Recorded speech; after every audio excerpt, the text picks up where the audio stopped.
একখান কাজ বাইর করে নেওয়া পারে ব্যাগকে চলে গেছে আরেকখান লঙ্গিলতে বাইর করে নেওয়া আর পাচ্ছি।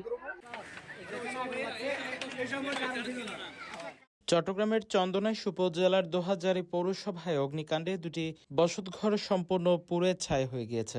এতে প্রায় ৩ লক্ষাধিক টাকার ক্ষয়ক্ষতি হয়েছে বলে দাবি করেছেন ক্ষতিগ্রস্ত পরিবারগুলো। বৃহস্পতিবার ২৯ জানুয়ারি বিকেলে দোহাজারী পৌরসভার ৪ নং ওয়ার্ডের দেওয়ানহাট পদ্মপুকুর পাড় এলাকায় তাজুর মল্লিকের বাড়িতে অগ্নিকাণ্ডের ঘটনা ঘটে। প্রাথমিকভাবে অগ্নিকাণ্ডের সূত্রপাত সম্পর্কে জানা যায়নি। ১:০০-২টার দিকে আরা গরতুন তালা মারি না বাইরে এনে দেখে শুধু মানে কি আগুনকে আগুন মানে আগুন হয়ে ডাক দিয়ে দেহি যাই দিয়ে শুধু আগুনকে আগুন আর পানি মারির একখান কাজ বাইর করে নেওয়া পারে ব্যাগকে চলে গেছে আরেকখান লঙ্গিলতে বাইর করে নেওয়া আর পাচ্ছি ক্ষয়ক্ষতি ৩-৪ লাখ টাকার মতন হয়েছে স্যার। কিন্তু বন্ধুদেরকে আরা ন দেখি আর নিজেও ন দেখি কিন্তু আগুন মৃত্যুদেরকে বিস্কানোর জি স্যার না চুলোর ঘরও নয় লাহোরিও নয় আগুনও নাই স্যার গ্যাসও নাই স্যার না কারেন্টও নাই বিদ্যুৎ বন্ধ।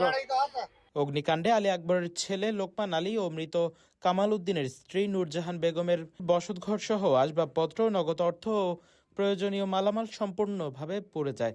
আর সম্পর্কে আর স্বাস্থ্য এলাকায় এখন ও এনুগ্য অসহায় মানুষ যে দিনে আনে দিনে হ্যাঁ লঙ্গি শুধু ওর সুন্দর লঙ্গিলে বাইরে থেকে যায় ধরেন ও মানে কি ব্যাংকতুন টিয়া আনে লেকিল দিয়ে অল্প টিয়া সেটা করে টিয়া আনে লেকিল ঘরে মান্দি বললে মানে বিদ্যে করে মান্দিব টিয়া অনু ফুরিয়ে গই ও একখান জিনিস পাবে ও তো মানে একখান জিনিস তো বার করি না রে মানে এন অসহায় মানুষ মানে বলিও খাওয়ানো দেবো তো আই বেগুনের প্রতি অনুরোধ করবেন যে যারা এলাকাবাসী যারা আসন বেগুনে মিলে সহ হইতে পারেন।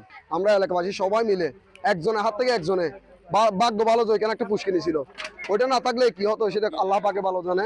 তো আমরা সবাই মিলে হাতাহাতি করে আগুনটা নিভাইছি বিদায় আজকে এলাকা সুরক্ষিত আছে। তো যেভাবে পারেন বাইকে সাহায্য করবেন আর পার্টিবৃন্দর কাছে একটা রুল রইল ওদের দিকে একটু সুনজরে দেখবেন। News desk, CTG Post, Chittagong.